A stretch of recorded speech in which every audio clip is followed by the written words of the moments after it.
Hello and welcome to Sleepy Knowledge, where peace meets curiosity, and every night brings new wisdom. Tonight, we journey to some of the most extreme places on Earth, the extraordinary polar ice caps. In these frozen realms, mountains and oceans hide beneath miles of ice, and the air itself glows with green and violet auroras. Here, the familiar rules of the world begin to bend. Time seems slower, sound carries farther, and in the stillness, the planet reveals its oldest secrets. Stories written in snowflakes, carved in glaciers, and sung by creatures who have never known the feeling of warm air. The poles are more than cold. They are memory, mystery, and motion, the living heartbeat of a planet in balance. Before we begin, if you enjoy these quiet journeys, I invite you to like, subscribe, or share a thought in the comments. It helps others find their way here too, one sleepy soul at a time. For now, just breathe. Let your eyes grow heavy, and let the hush of the polar winds carry you far from the noise of the world. Let's begin. Antarctica holds nearly 2/3 of all Earth's fresh water, locked away in ice. At the bottom of the world lies a vast frozen reservoir, the Antarctic continent, cloaked in a blanket of ice up to several kilometers thick. Within that ice lies nearly 2/3 of all the fresh water on Earth. Every snowflake that falls there becomes part of an ancient archive, pressed into the layers that form mountains of frozen time. If all of Antarctica's ice were to melt, sea levels would rise by roughly 60 meters, flooding coastlines across the planet. Yet most of that ice never melts at all. It simply flows, slowly and silently, like a solid river toward the sea. Beneath it, hidden valleys and buried lakes have not seen sunlight for millions of years. Antarctica is not simply frozen, it is breathing, shifting, and storing the memory of Earth's water, waiting in a stillness so deep that centuries pass like single moments. The Antarctic ice sheet is so heavy it pushes the continent's crust downward.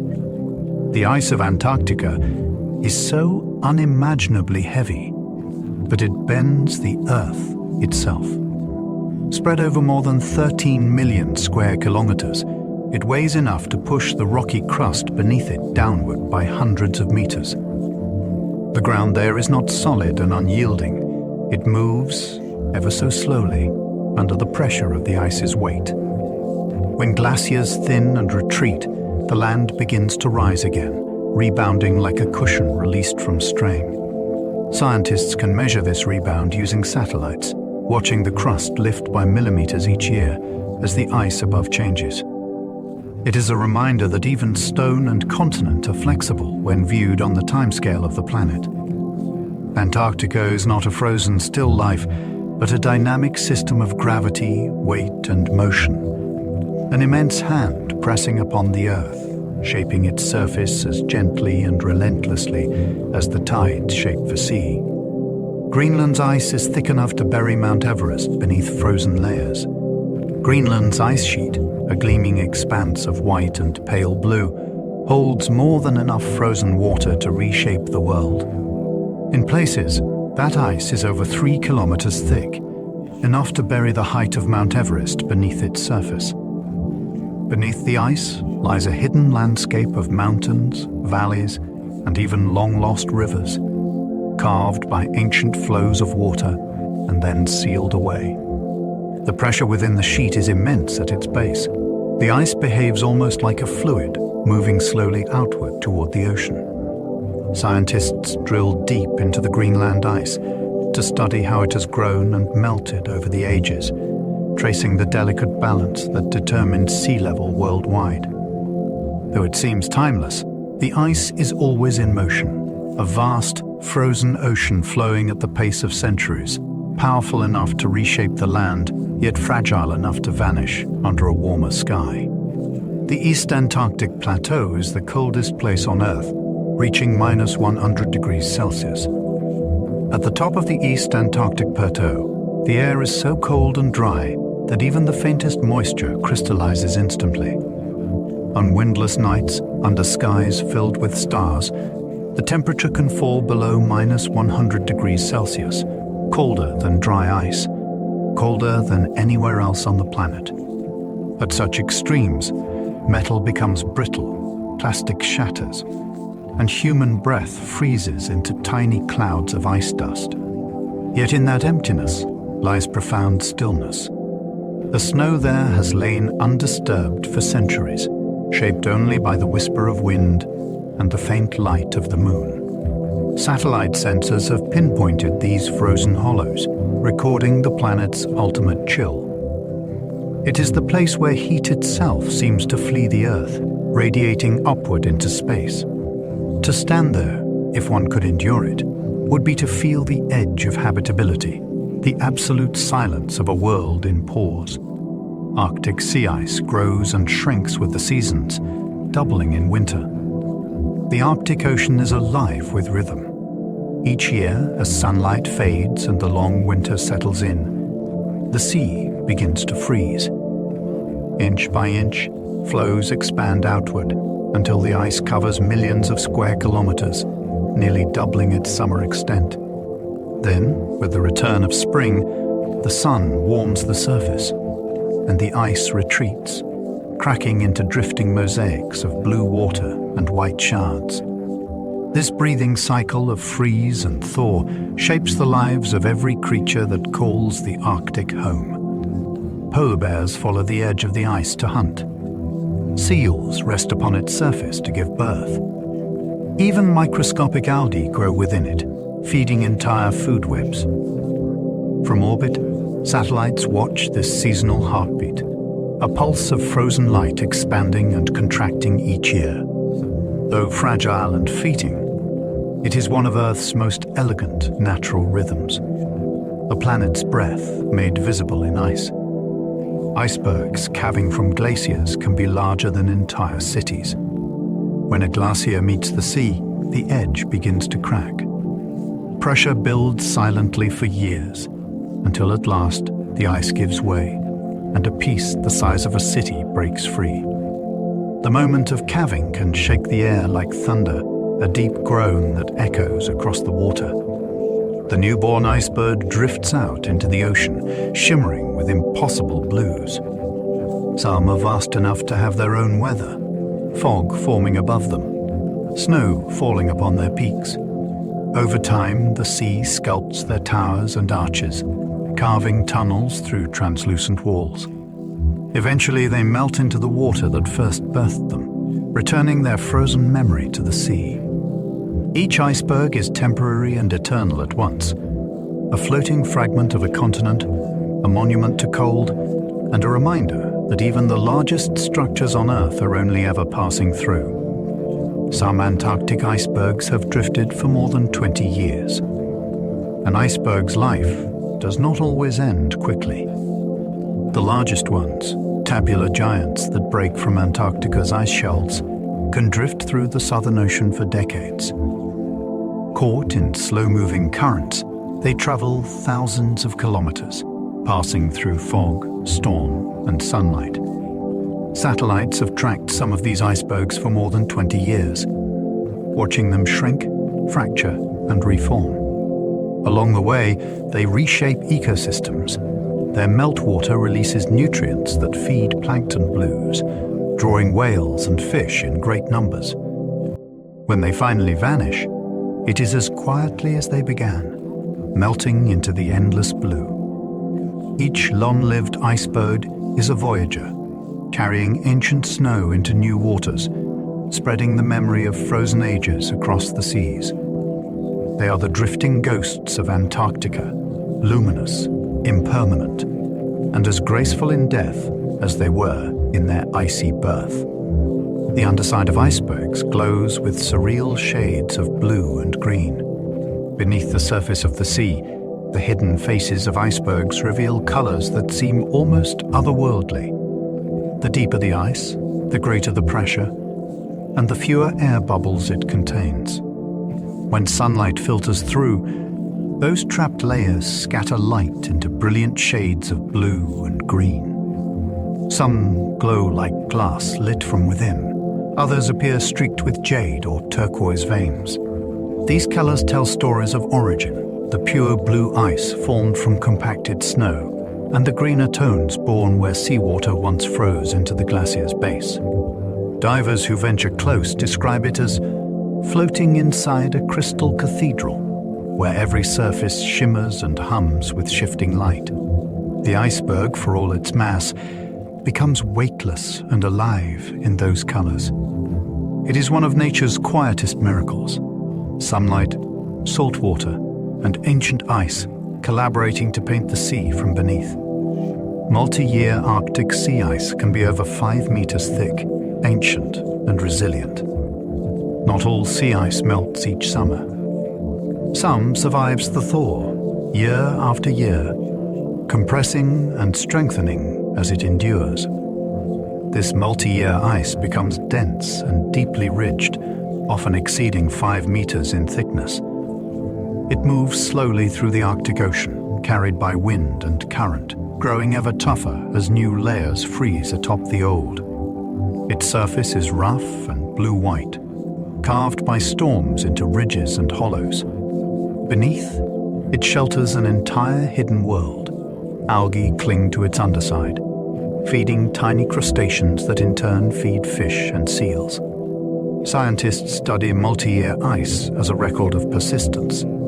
It reveals how long the Arctic has been breathing in and out, freezing and melting through centuries. But this ancient ice is vanishing fast.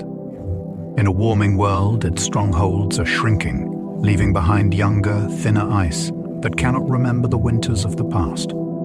Antarctic ice traps, bubbles of ancient air from hundreds of thousands of years ago. Each layer of Antarctic snow begins as a whisper of atmosphere, falling gently through the cold. As more snow piles above, the pressure compresses the lower layers, sealing tiny bubbles of air inside. These bubbles are perfect time capsules, pockets of ancient atmosphere, untouched since the moment they were trapped. When scientists extract them from deep ice cores, they can measure the composition of air that humans have never breathed, the levels of carbon dioxide, methane, and oxygen from hundreds of thousands of years ago. These samples reveal how the planet's atmosphere has changed, how warm periods came and went, and how delicately balanced our climate truly is. To hold such a fragment of air is to touch time itself, to inhale a whisper from a world before cities, before language, before memory. Inside every frozen bubble, the past is still breathing softly. Antarctic ice cores reveal a climate record stretching back 800,000 years. Deep within Antarctica's frozen interior, scientists drill into ice that has not felt warmth for nearly 1 million years. Each layer they extract is a page in Earth's frozen diary. Snow that fell, compressed, and turned to ice over countless seasons. Trapped within these layers are air bubbles, dust, and chemical traces from ages long gone. Together, they reveal a rhythm of ice ages and thaws, of quiet stability interrupted by sudden shifts. By studying these cores, scientists can reconstruct the composition of the atmosphere across 800,000 years, tracing the rise and fall of carbon dioxide and methane as our planet breathed through time. These patterns show that climate has never been still. It has pulsed, cycled, and evolved in tune with orbit and sunlight. In this icy archive, the past still speaks, a whisper of wind, preserved in glassy silence beneath the Antarctic sky. The deepest ice cores show volcanic eruptions and cosmic dust in ancient snow. When the deepest ice cores are lifted from the Antarctic crust, they reveal far more than snow. Within their layers lie streaks of volcanic ash, dark, delicate threads left by eruptions that once dimmed the sun and changed the course of seasons. Some layers glimmer with particles not from Earth at all. microscopic grains of cosmic dust, the remnants of meteor trails that drifted through our atmosphere and came to rest in frozen drifts. These fragments record both fire and starlight, the dual stories of a restless Earth and a vast, glittering cosmos. By reading the ice's chemical signals, scientists can tell when volcanoes darkened skies or when distant celestial events brushed against our world. Each flake of ash, each cosmic mote, is a punctuation mark in Earth's long narrative. Proof that even at the frozen ends of the planet, the universe is always touching down. Oxygen isotopes in polar ice reveal patterns of past ice ages. Hidden in each snowflake is a chemical fingerprint. Oxygen atoms exist in slightly different forms, some lighter, some heavier, and the balance between them shifts with temperature. As snow accumulates and freezes, it locks those isotope ratios into place. By measuring the ratio of oxygen isotopes in ancient ice, scientists can reconstruct the temperature of Earth's past with extraordinary precision. The pattern that emerges is a waveform of deep time, the steady rise and fall of ice ages, their slow crescendos and sudden retreats. These isotopes reveal that the planet has always moved in rhythm with its orbit and tilt, the sun's light varying just enough to tip the balance between frost and thaw. Through this frozen chemistry, we can see not just what the world once was, but how sensitive it has always been. A living system that listens, breathes, and remembers. Traces of Roman era lead pollution are preserved in Greenland ice. In Greenland's ancient ice, scientists have found one of humanity's earliest fingerprints, thin layers laced with lead that fell from the skies 2,000 years ago. The source was not industry as we know it, but the smelting furnaces of the Roman Empire, burning ore to mint coins and craft pipes. The smoke drifted high, crossing oceans and continents before settling softly over the Arctic. Each rise and fall in lead concentration mirrors the fortunes of Rome itself. Prosperity, decline, war, and plague, all written as faint chemical echoes in the snow. The ice kept this story long after stone walls crumbled and empires faded. It shows that even in the ancient world, our actions reached far beyond what anyone could see. Human history, in its triumph and turbulence, left its trace not just in ruins and books, but in the quiet memory of Greenland's frozen sky. Microscopic pollen from faraway continents lies frozen in polar layers. Sometimes, the wind carries the smallest travelers to the farthest places. Tiny grains of pollen, released from distant forests and fields, drift upward until they are caught in high-altitude currents. They circle the globe for weeks before descending in snow at the edges of the world. There they are entombed, preserved perfectly in ice. Under a microscope, each grain reveals its origin. A pine from Siberia, a grass from Canada, a flower from an age long past. By mapping where these travelers landed and when, scientists can trace ancient wind patterns and even the pulse of ecosystems thousands of kilometers away. It is a reminder that nothing on Earth is truly isolated. The polar ice holds not only the story of cold, but the faint breath of faraway summers, proof that the winds of our planet have always carried whispers between worlds of green and white. Katabatic winds in Antarctica can roar downhill at 300 kilometers per hour. On the high Antarctic plateau, where air cools until it becomes heavy as stone, gravity takes over. That dense air begins to slide downhill, gathering speed and force as it descends. These are katabatic winds, the most powerful and persistent on Earth. They can reach 300 kilometers per hour, faster than a hurricane, scouring the ice into sharp ridges called sastrugi, and polishing valleys until they shine like glass. Yet these winds are not merely chaos. They are the continent's great breath, redistributing cold air from the interior to the sea, and influencing global circulation patterns that affect weather half a world away. For the explorers who have stood against them, the winds are both terror and awe, an invisible river pouring endlessly toward the coast. In the pause after a gale, when silence returns, Antarctica seems to sigh, as if exhaling centuries in a single motion. The South Pole is a desert, drier than the Sahara.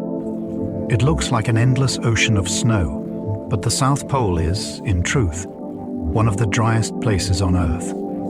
The air there is so cold it can hold almost no moisture, and what little snow falls drifts down as fine, crystalline dust, only a few centimeters a year. Because it never melts, this tiny accumulation builds slowly, creating the illusion of abundance. In reality, Antarctica's heart is a frozen desert, drier even than the sands of the Sahara. The dryness preserves everything it touches. Wooden huts from early explorers remain nearly unchanged, and even footprints can last for decades. Time itself feels slower here, stretched thin by cold and silence. It is a landscape built not by rain or river, but by patience, a desert of frozen light, where the very absence of water has sculpted the most enduring ice on Earth. Arctic storms compile sea ice into ridges several stories high. The Arctic Ocean may appear still, but when the wind rises, it becomes a landscape in motion. Powerful storms sweep across the frozen sea, pushing and breaking the ice until it buckles upward in walls of shattered white. These pressure ridges can climb several stories high and stretch for kilometers, their hidden keels plunging deep below the surface. Each ridge marks a moment of collision, a frozen scar where two vast plates of ice met in slow motion. Beneath their shadows, algae bloom, fish shelter, and seals find protection from predators. To explorers, these ridges are obstacles to the ocean. They are architecture. They grow, collapse, and rebuild with each season, forming a moving mosaic that reflects the ceaseless tension between wind and water. When the storm passes, the ridges stand silent, monuments to the restless strength of a frozen sea that never truly sleeps. Auroras blaze most often in the polar skies. At the world's edge, night itself comes alive. The auroras, born from the sun's restless energy, appear when charged particles race along Earth's magnetic field and collide with atoms high in the atmosphere. In the Arctic and Antarctic, those collisions unfold in vast curtains of green, violet, and crimson light that ripple soundlessly across the sky. Each display is a cosmic conversation, the sun speaking in color and the earth replying in glow. Ancient travelers saw them as spirits, fires, or celestial battles. Modern science calls them magnetic storms. Both truths coexist. They are beauty born of physics, or born of light. Under an aurora's shimmer, snow turns to liquid silver, and shadows disappear. It is a reminder that the poles are not only cold, they are alive with invisible power, where heaven and earth meet in luminous, dreamlike silence. Polar night brings weeks or months of unbroken darkness. There are places on this planet where the sun sets and does not return for months. During the polar night, the world turns blue and still, lit only by stars and the wandering glow of the aurora. The snow reflects what little light remains, casting a ghostly sheen over the frozen ground. For animals, this endless twilight demands patience and adaptation. Some migrate southward, while others, foxes, seals, and bears, remain, guided by senses beyond sight. For people living under that darkness, time softens its edges. Days blend together, lamps replace daylight, the rhythm of sleep and waking becomes fluid. Yet there is beauty in the absence of the sun, a hush, a deep calm, and a feeling that the Earth has paused its turning just long enough to dream. When the first light returns at last, it feels like rebirth, a slow sunrise after an eternal night. The midnight sun shines endlessly through polar summers. When the planet tilts just right, the poles are bathed in daylight that refuses to fade. For weeks or even months, the sun circles the horizon, never setting, never resting. The world glows in perpetual golden twilight, where shadows drift but never disappear. Birds nest without night, flowers bloom in a hurry, and the tundra hums with brief, frantic life. Humans living under the midnight sun learn to sleep by habit, not by darkness, and to measure time by memory rather than light. To stand in this endless day is to feel suspended, neither morning nor evening, but a soft continuum of brightness that seems to stretch outside of time. Yet even this light carries a quiet melancholy, for it is fleeting. Soon the tilt will turn again, and the long night will return. But for a while, the Earth lingers awake beneath a sun that never sleeps. Antarctica holds the record for the coldest temperature ever recorded. On a wind-scoured plateau deep within East Antarctica, instruments once measured a temperature so low it neared the limits of habitability, minus 98 degrees Celsius. At that point, the air itself begins to crystallize, and even carbon dioxide can freeze. Sound travels sluggishly through the dense cold, and human breath turns to powder mid-air. It is a cold so intense that nothing familiar applies. Metal snaps, fuel thickens, and motion slows to reverence. Yet even there, in that absolute silence, life endures in microscopic form. Bacteria in rock pores, algae beneath the snow, waiting for a fraction of warmth. Scientists who work there describe the cold as physical presence, not just temperature, an immense, invisible weight pressing upon the world. In that place, the planet reveals its extremes, showing us what it means to be alive within such a narrow band of warmth between fire and void.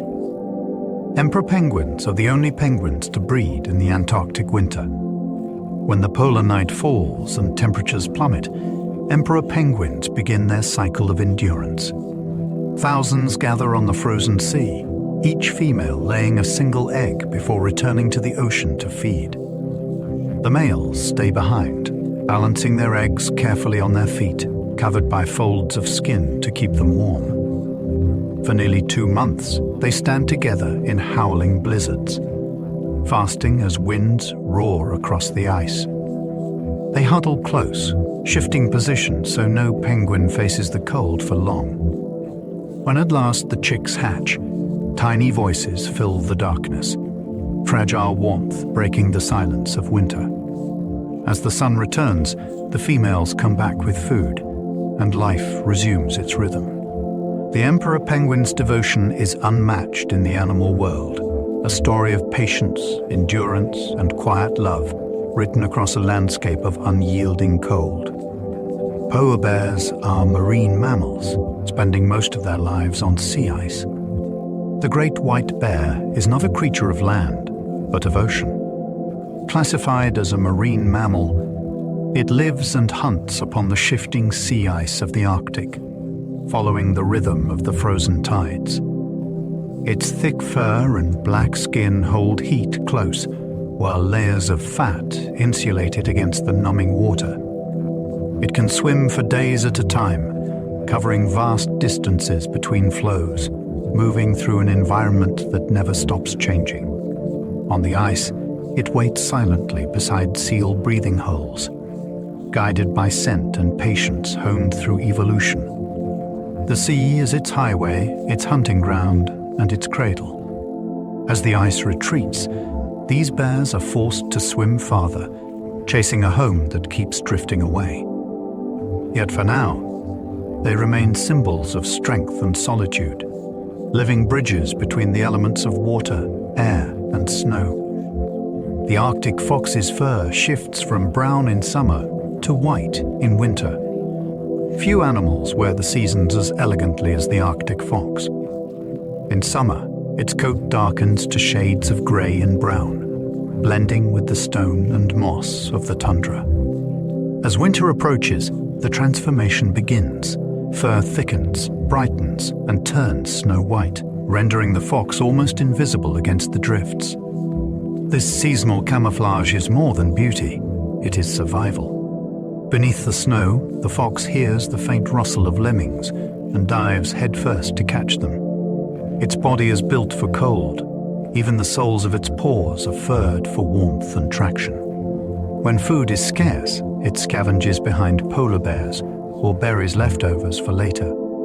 Through months of darkness and wind, the fox remains alert and graceful, its coat shimmering like frost. It is a creature perfectly tuned to the rhythm of change, the very embodiment of Arctic resilience. Tiny rotifers and nematodes survive frozen for decades. In the permafrost of the Arctic, microscopic life waits. Rotifers and nematodes, creatures smaller than a pinhead, can endure complete freezing by slipping into a suspended state called cryptobiosis. Their cells expel water, and their metabolism halts to near zero. Decades, even centuries, can pass. Then, with the return of moisture and warmth, they awaken, moving, feeding, and reproducing as though no time had gone by. Some revived specimens from Siberian ice have been dated tens of thousands of years old. Their existence is a quiet miracle of endurance, proof that life can pause and resume across epochs. While larger creatures depend on warmth and movement, these tiny survivors wait out eternity. They show that survival isn't always about strength. Sometimes it's about patience, trust, and the ability to become almost nothing until the world turns kindly again. Antarctic ice fish live without hemoglobin. Their blood is nearly transparent. In the icy black waters off Antarctica, there swims a ghost. The Antarctic ice fish carries no red pigment in its blood. It has evolved to live entirely without hemoglobin. Its blood runs clear, moving oxygen directly through plasma, aided by the cold, oxygen-rich sea. Its heart is enormous, its metabolism slow, and its skin thin enough to draw oxygen straight from the water.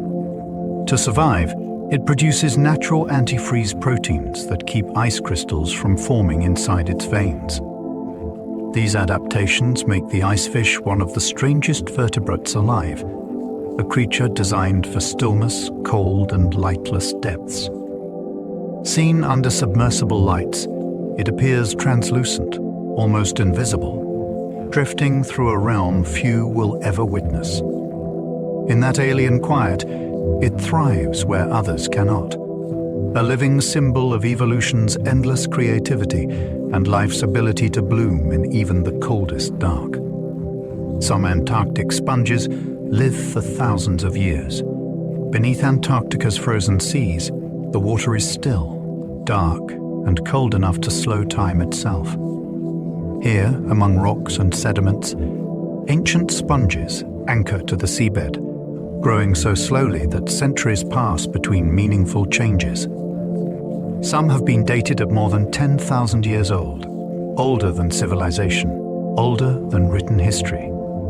Their bodies filter water so gradually that they become archives of their surroundings, absorbing trace elements from the ocean decade by decade. Though they appear lifeless, these sponges persist through ice ages and shifts of climate, enduring where faster creatures perish. They are monuments of patience, living sculptures of survival. In their silence, they teach a profound truth, that longevity often belongs not to the swift, but to the still, to those who find harmony with time's slow current rather than struggle against it. Weddell seals dive 600 meters and stay submerged for over an hour. The Weddell seal, plump and silver-gray, lives among the ice floes of Antarctica's coasts.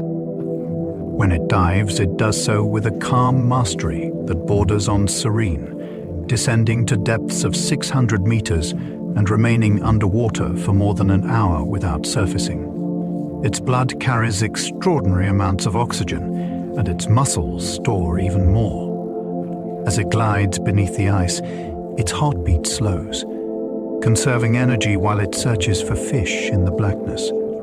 Above, the holes it uses to breathe can refreeze within minutes. The seal keeps them open with its teeth, gnawing through the ice. In these underworld journeys, it moves through a landscape of silence, a cathedral of blue light and slow bubbles. The Weddell seal embodies the balance of grace and endurance.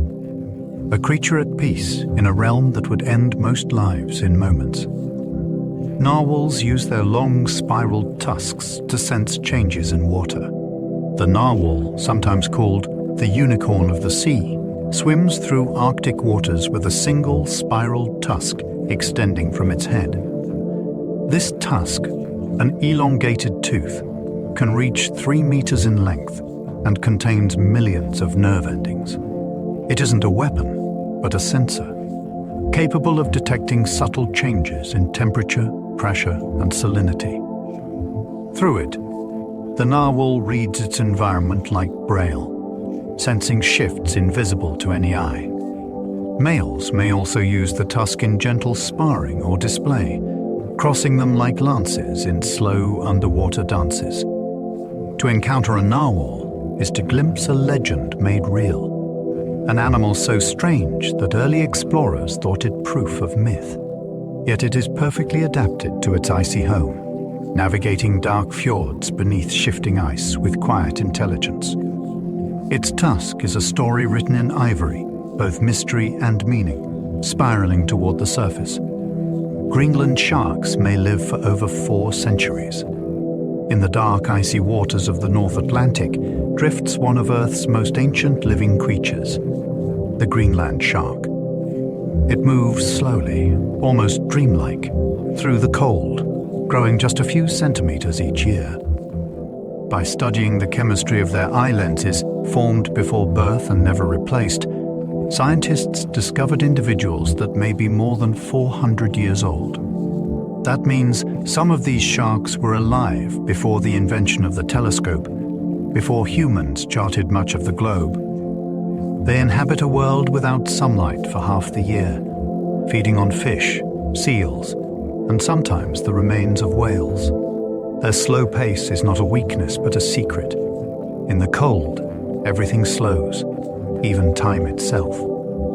The Greenland shark reminds us that longevity is not just survival, but the art of moving gently through centuries of silence and sea. Snow petrels nest only on Antarctic cliffs, far inland. Snow petrels are among the most ethereal birds on Earth, pure white, sharp-winged, and hauntingly elegant. They spend most of their lives at sea, skimming the icy waters for fish and krill. But when breeding season comes, they turn toward the continent itself. There, hundreds of kilometers from the ocean, they seek bare rock among the glaciers, cliffs where the wind howls and snow cannot cling. Their nests perch above a world of blue and white emptiness, sometimes hundreds of kilometers inland. They lay a single egg, guarded fiercely against predators and the brutal cold. To reach their nests, they must fly through storms, navigating by instinct and memory. When chicks hatch, they open their eyes to a landscape almost devoid of life, save the echoing cry of their parents. The snow petrel's life is a fragile bridge between sea and sky, beauty and endurance. Entire ecosystems thrive beneath Antarctic ice shelves, cut off for millennia. Far below the frozen roof of the Antarctic ice shelves, where sunlight has not touched the water for thousands of years, life endures. Scientists drilling through hundreds of meters of ice have discovered sponges, worms, and mysterious creatures clinging to the sea floor, thriving in complete darkness. These organisms feed on nutrients carried by slow undercurrents or on traces of material drifting down from the ice above. Some species appear so unusual they may represent entirely new branches of life. Isolated for millennia, these hidden ecosystems have evolved in silence, protected from the chaos of the surface world. They show that life does not require sunlight, only energy and persistence. Beneath Antarctica's vast unmoving ice, there is a quiet pulse of vitality, fragile, secret, and luminous in its resilience. Even here, at the edge of habitability, Earth continues to dream in living forms. Microbes live in liquid lakes, buried under kilometers of Antarctic ice. Deep beneath Antarctica's frozen crust lie hidden lakes, vast bodies of liquid water sealed beneath ice for millions of years. Pressed down by kilometers of ice and kept liquid by geothermal warmth from the Earth below, they remain untouched by wind or weather. When scientists drilled into these subglacial lakes, they found something astonishing: microbial life. These tiny organisms have survived in total darkness, feeding on minerals, hydrogen, and carbon compounds rather than sunlight. Their ecosystems operate in complete isolation, evolving independently of the surface world. To study them is to peer into another kind of Earth, one that mirrors what we might one day find beneath the icy shells of moons like Europa or Enceladus. These buried lakes remind us that life does not just adapt to extremes, it welcomes them, writing new definitions of possibility in every hidden drop of water. Brine channels within sea ice form miniature habitats for algae. Sea ice, though it seems solid, is laced with tiny veins of salty water known as brine channels. Within these frozen labyrinths, microscopic algae bloom, painting the inner walls with shades of gold and green. These miniature habitats are invisible to the naked eye, yet they are the foundation of polar food webs. As sunlight filters through the ice, the algae photosynthesize, feeding zooplankton that drift below, which in turn nourish fish, seals, and whales. When the ice melts in spring, these brine-bound ecosystems spill into the ocean, releasing bursts of life that ripple through the Arctic and Antarctic seas.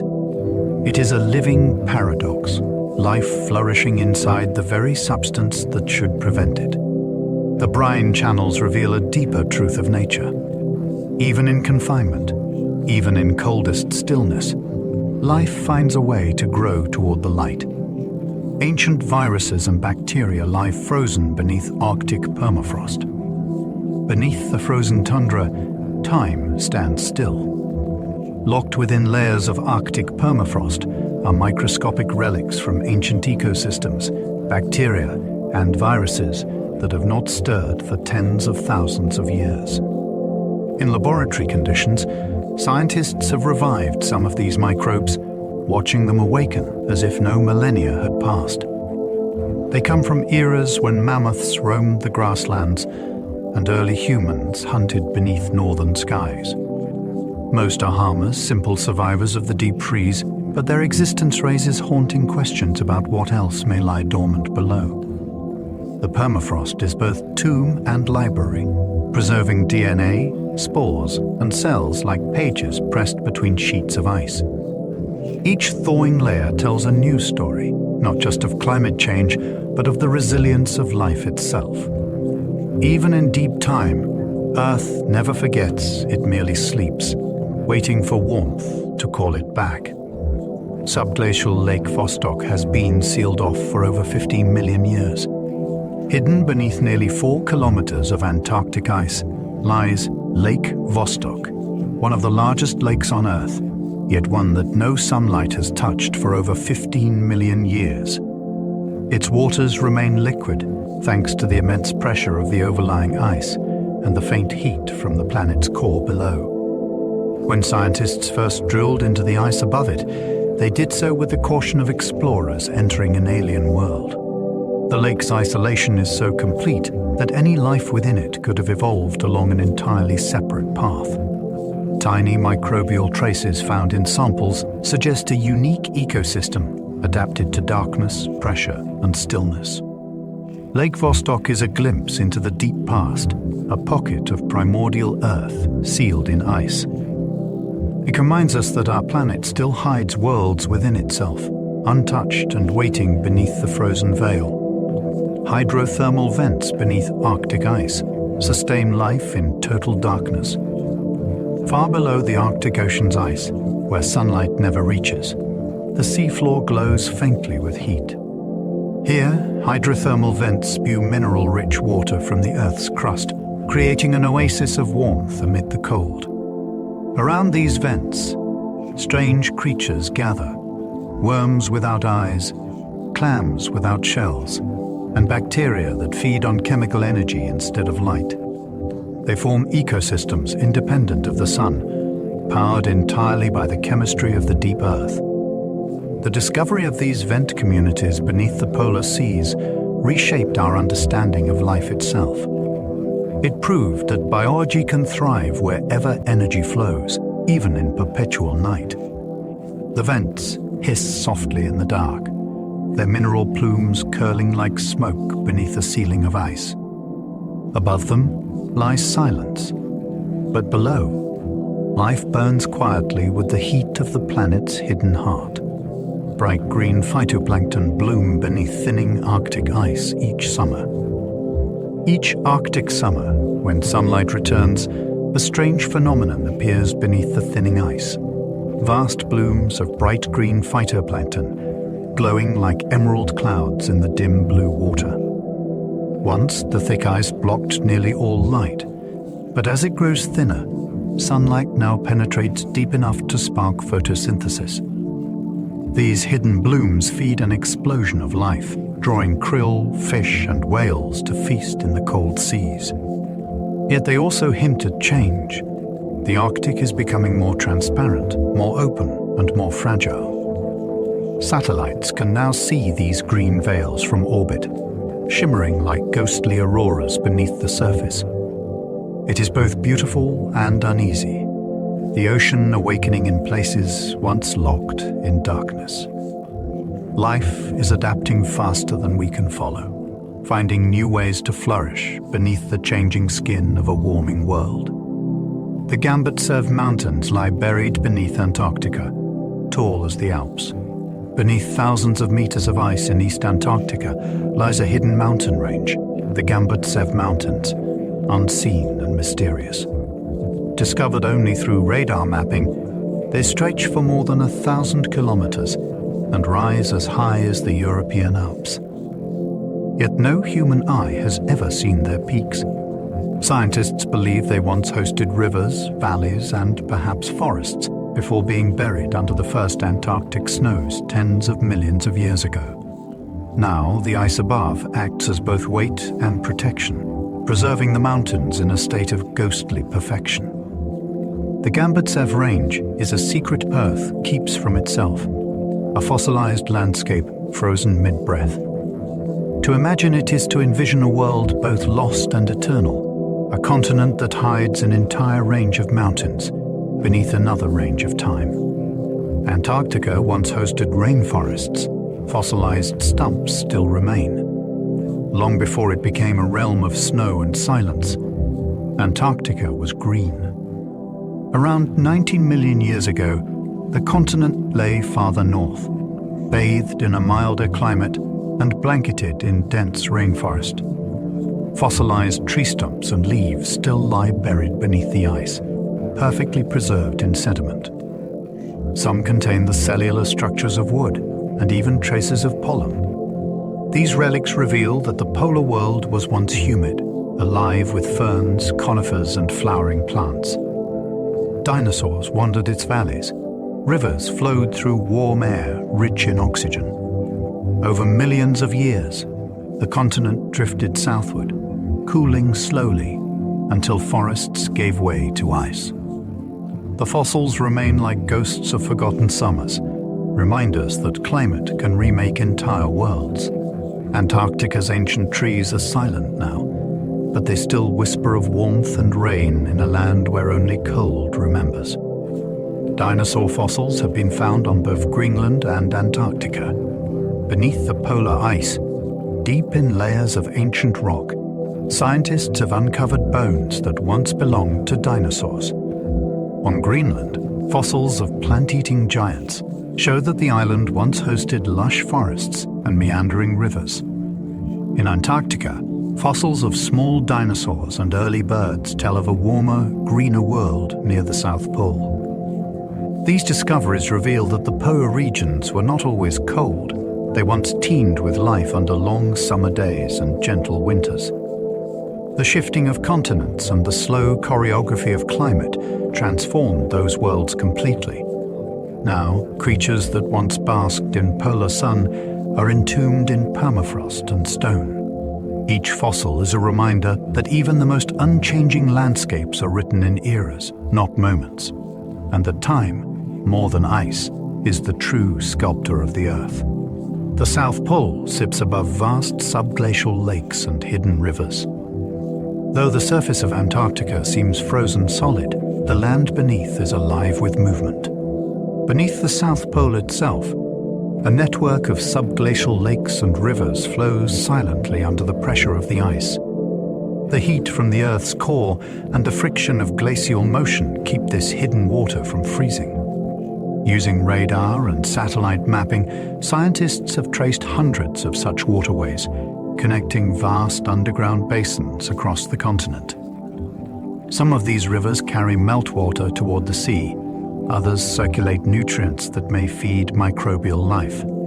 The discovery of flowing rivers beneath the coldest place on Earth transformed our understanding of ice sheets. They are not static, but dynamic, breathing systems. The South Pole's hidden rivers remind us that beneath even the stillest surface, motion and mystery continue, unseen but unstoppable, carrying the pulse of an ancient world. Greenland's ice conceals a canyon deeper than the Grand Canyon. Beneath Greenland's ice sheet lies a buried canyon so vast it defies imagination, a hidden chasm stretching for more than 700 kilometers and plunging deeper than the Grand Canyon. Radar mapping revealed its winding path, carved by rivers millions of years before the ice arrived. Though it has been sealed beneath glaciers ever since, scientists believe meltwater still flows through it today, channeling beneath the ice like a secret river. Its discovery revealed that Greenland's landscape is far more dynamic than anyone imagined, a complex system of ridges, valleys, and hidden lakes, all sculpted long before the modern world. The buried canyon is a silent reminder of what lies unseen, a trace of warmth and water locked beneath endless cold. Even under kilometers of ice, the memory of ancient rivers still runs strong. Meteorites are easy to spot in Antarctica's white ice fields. Across the endless white plains of Antarctica, black stones gleam in the sunlight, visitors from space. The continent's dry, frozen surface preserves meteorites perfectly, and the contrast between dark rock and pale ice makes them remarkably easy to find. As glaciers move, they concentrate these fallen fragments in certain areas, creating natural collection zones called meteorite stranding surfaces. Some of these space rocks have drifted across the galaxy for billions of years before landing here.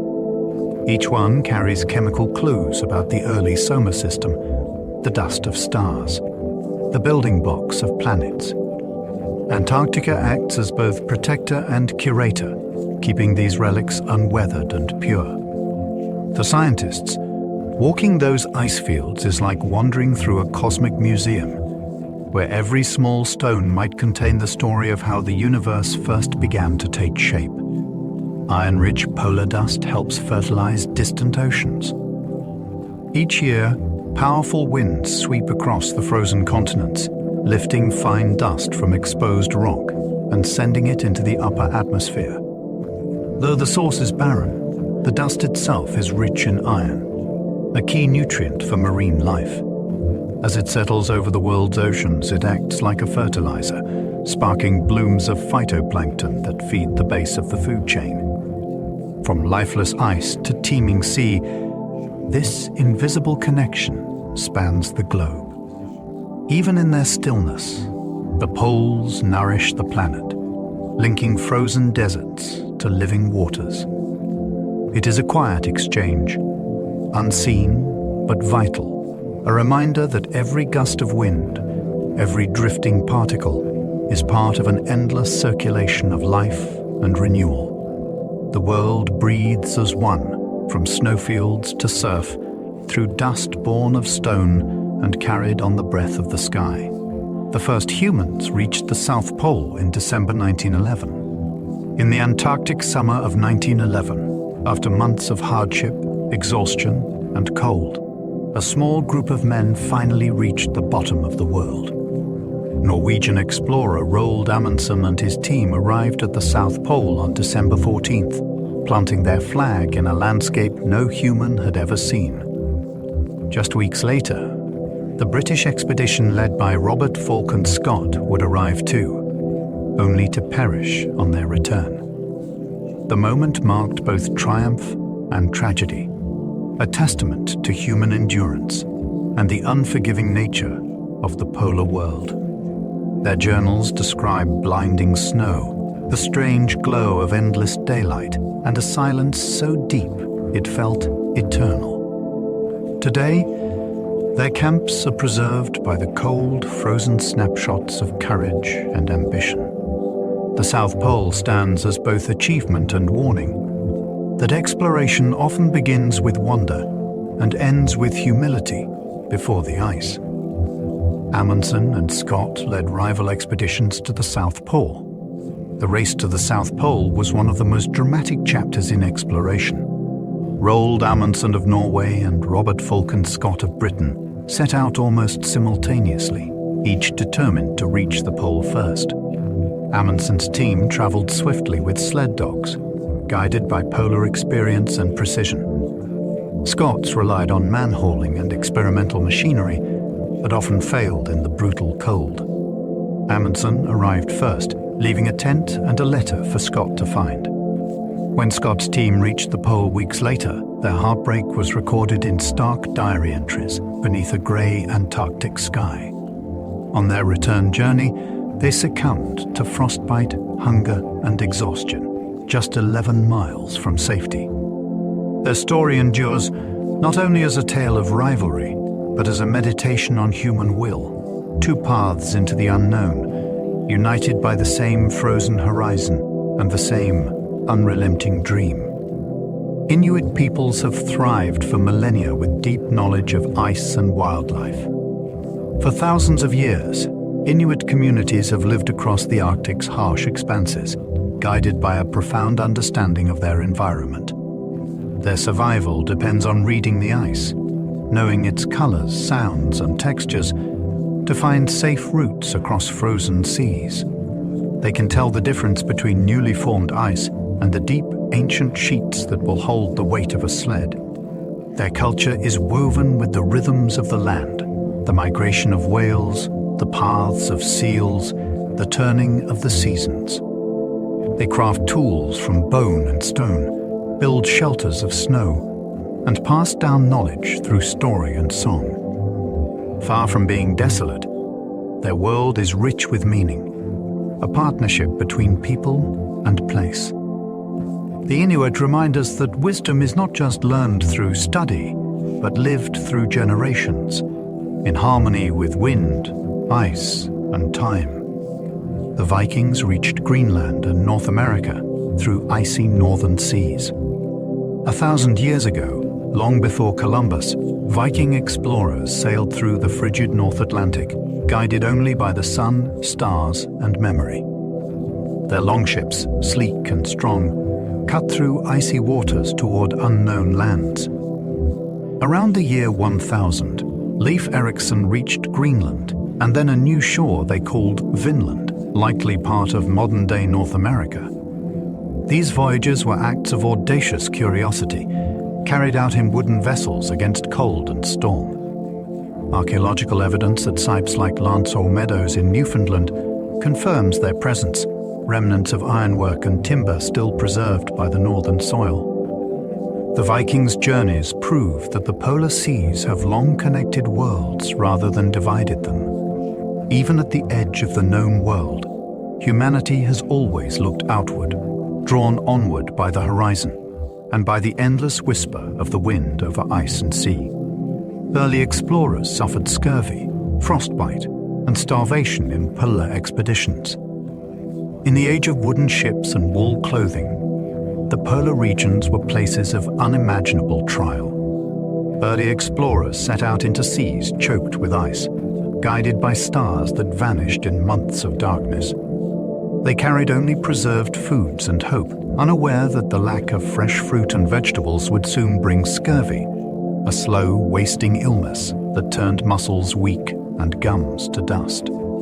Frostbite claimed fingers and toes, while starvation loomed when sled dogs fell or supplies froze solid. Yet they pressed on, driven by wonder and the need to chart what lay beyond the edge of the known world. Their journals speak of pain and beauty intertwined, auroras above, hunger below, and a silence that could unmake a man. The poles demanded everything from those who sought them, and in return, offered glimpses of eternity, painted in ice and endurance. Shackleton's endurance expedition remains a legendary survival story. In 1914, Ernest Shackleton set sail aboard the Endurance, dreaming of crossing Antarctica. But the sea had other plans. The ship became trapped in pack ice, groaning as pressure crushed its wooden hull. For months, the crew drifted helplessly until the ice finally swallowed the vessel whole. Stranded hundreds of miles from land, Shackleton and his men camped on floating ice, surviving on penguins and seals. Eventually, they sailed lifeboats through freezing seas to a barren island, and Shackleton, with 5 companions, ventured onward in an open boat across one of the most dangerous stretches of ocean on Earth. Against all odds, he reached help and returned for his crew. Not a single life was lost. The Endurance became more than a ship. It became a symbol of unbreakable resolve, proof that courage, leadership, and hope can outlast even the Antarctic winter. Early Antarctic huts are still preserved by the cold. Scattered across the icy coastlines of Antarctica stand the wooden huts of early explorers, relics from the heroic age of discovery, preserved by cold and wind. Shackleton's base at Cape Royds still holds jars of food, boots, and handwritten notes, untouched for over a century. At Scott's Hut on Ross Island, the air still smells faintly of smoke and seal oil. Nothing decays here bacteria cannot thrive, and wood never rots. Even the fabric of clothing remains soft, as though its owner might return at any moment. Scientists and conservators now tend these fragile time capsules with reverence, knowing they are among the most perfectly preserved historical sites on Earth. To step inside is to feel the breath of ghosts, men who laughed, despaired, and dreamed beneath the howl of Antarctic wind. The ice has kept their world frozen in amber, a century-long whisper of human endurance. The International Geophysical Year of 1957 established permanent research stations. Before the late 1950s, most Antarctic expeditions came and went with the seasons. But during the International Geophysical Year, a worldwide scientific collaboration in 1957 and 58, nations joined forces to study the planet as one living system. Antarctica became a centerpiece. 12 countries established year-round research stations, installing instruments to measure magnetism, seismic waves, and cosmic rays. It marked the dawn of continuous human presence on the continent. From these humble beginnings grew a global network of science, weather monitoring, climate studies, and astrophysics that still thrives today. The spirit of cooperation born in that year shaped how humanity views Antarctica, not as a prize to be claimed, but as a place to understand and protect. The International Geophysical Year turned the world's most remote wilderness into a shared frontier of discovery, uniting nations beneath the same endless sky of ice and aurora. Antarctica is the only continent with no native human population. Every other continent bears traces of ancient footsteps, stone tools, hearths, stories rooted in millennia. But Antarctica has none. No human culture ever arose there, no permanent villages, no ancestral songs. The conditions were simply too harsh, the distances too vast, the cold too absolute. When people finally set foot upon its shores, it was as visitors, explorers, and scientists. Today, thousands live there temporarily in research stations, studying everything from penguins to particle physics. Yet when they leave, the land returns to silence, unclaimed and unchanged. Antarctica remains the world's one uninhabited continent, a blank page at the bottom of the globe, shared by all but owned by none. Its emptiness has its own kind of peace, a reminder that some places still belong only to the Earth itself, untouched by history, speaking in the quiet language of wind and snow. Indigenous Arctic cultures have dozens of words for snow and ice. For the indigenous peoples of the Arctic, snow and ice are not abstractions. They are living landscapes, each form carrying meaning. Their languages contain dozens of words to describe what others might call simply snow. There are words for snow that drifts, that crusts, that softens, that sings underfoot. Words for new ice and for the dangerous thin ice that deceives the unwary. Each term encodes generations of knowledge when it is safe to travel, when seals will surface, when storms are near. These words are maps, stories, and survival tools combined. They reflect a culture of observation so deep that language itself has evolved to mirror the land's subtle moods. To speak these words is to read the Arctic as a living book, one that changes daily yet remains eternal, a conversation between people, snow, and the patient intelligence of the Earth. The Antarctic Treaty of 1959 reserves the continent for science and peace. In 1959, 12 nations signed an agreement unlike any before it. The Antarctic Treaty declared that the entire continent would be dedicated to peace and scientific exploration. No military bases, no weapons, no territorial claims. It was a rare act of unity during the Cold War, an understanding that some places should belong to all humanity. Today, more than 50 nations are part of the treaty, and it continues to protect the world's most pristine wilderness. The agreement forbids mining and preserves the environment, ensuring that the continent remains a natural laboratory and sanctuary. Within its pages lies a hopeful idea that cooperation can exist even in the coldest extremes. The treaty made Antarctica not a prize, but a promise, a living example of what can happen when nations look beyond borders and choose knowledge over conquest. Dozens of nations operate research stations across Antarctica, from the icy coastlines of the Antarctic Peninsula to the lonely heights of the polar plateau. Small clusters of buildings dot the white horizon, the research stations of nations from around the world. Some are permanent, some seasonal, but all exist for the same purpose: to study the planet from its quietest vantage point. Scientists there monitor weather, track glaciers, and study cosmic radiation under skies clearer than anywhere else on Earth. Life at these stations is both communal and isolated. Crews share meals, laughter, and the long silence of polar night. When storms rage, they huddle inside while the wind shakes the walls. From space, the faint lights of these outposts sparkle like stars scattered across the ice. Each one is a testament to human curiosity, proof that even at the edge of the world, we reach outward in search of understanding. South Pole detectors capture ghostly cosmic neutrinos passing through Earth. Beneath the frozen surface of the South Pole, a vast array of sensors is buried deep in the ice. The Ice Cube Neutrino Observatory.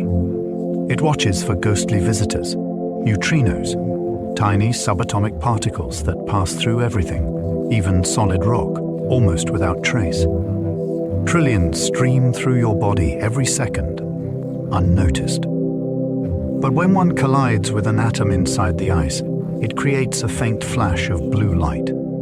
By tracing those flashes, scientists can map the sources of neutrinos, exploding stars, black holes, and cosmic rays from the edge of the universe. Antarctica's crystal clear ice makes it the perfect detector, pure and silent as glass. In this way, the South Pole listens to the cosmos itself.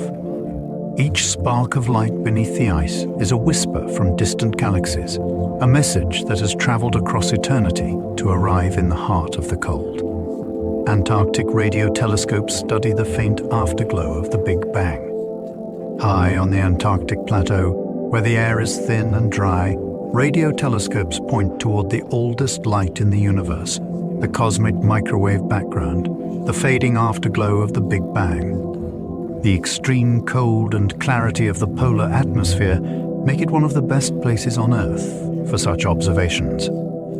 Each faint pattern of radiation carries clues about the first moments after creation, when matter, light, and time were just beginning to form. By studying this glow, scientists hope to understand how galaxies arose and why the universe expands the way it does. These telescopes work silently through the long winter night, scanning a sky that never sets. Beneath the auroras, humanity peers backward nearly 14 billion years, using Antarctica's stillness as a window into the dawn of everything. Polar ice sheets record Earth's climate, past and present. The vast ice sheets of Antarctica and Greenland are more than frozen landscapes, they are living archives. Each snowfall compresses into a layer that records the air, temperature, and dust of its time. Over thousands of years, those layers accumulate into histories written in crystal. Scientists drill deep to extract these frozen scrolls, reading them like ancient manuscripts. The ice reveals the rise and fall of greenhouse gases, the timing of ice ages, and the fingerprints of volcanic eruptions. Modern instruments now track how these same sheets are changing, melting, thinning, and flowing faster toward the sea. In their past lies our future, a record of how sensitive the planet is to even small changes in warmth. The ice holds both memory and prophecy, a mirror that shows where we have been and where we may yet go. Antarctica's dry valleys serve as Mars analogues for testing rovers. In a place where wind carves bare rock and no snow falls, Antarctica begins to resemble another world. The McMurdo dry valleys are so cold and arid that scientists use them to simulate conditions on Mars. The soil is sterile, the humidity almost zero, and the landscape painted in shades of red and ochre. Here, robotic rovers and instruments designed for space exploration are tested before being sent to other planets. Even microbial life is scarce, existing only in sheltered rocks and thin films of brine.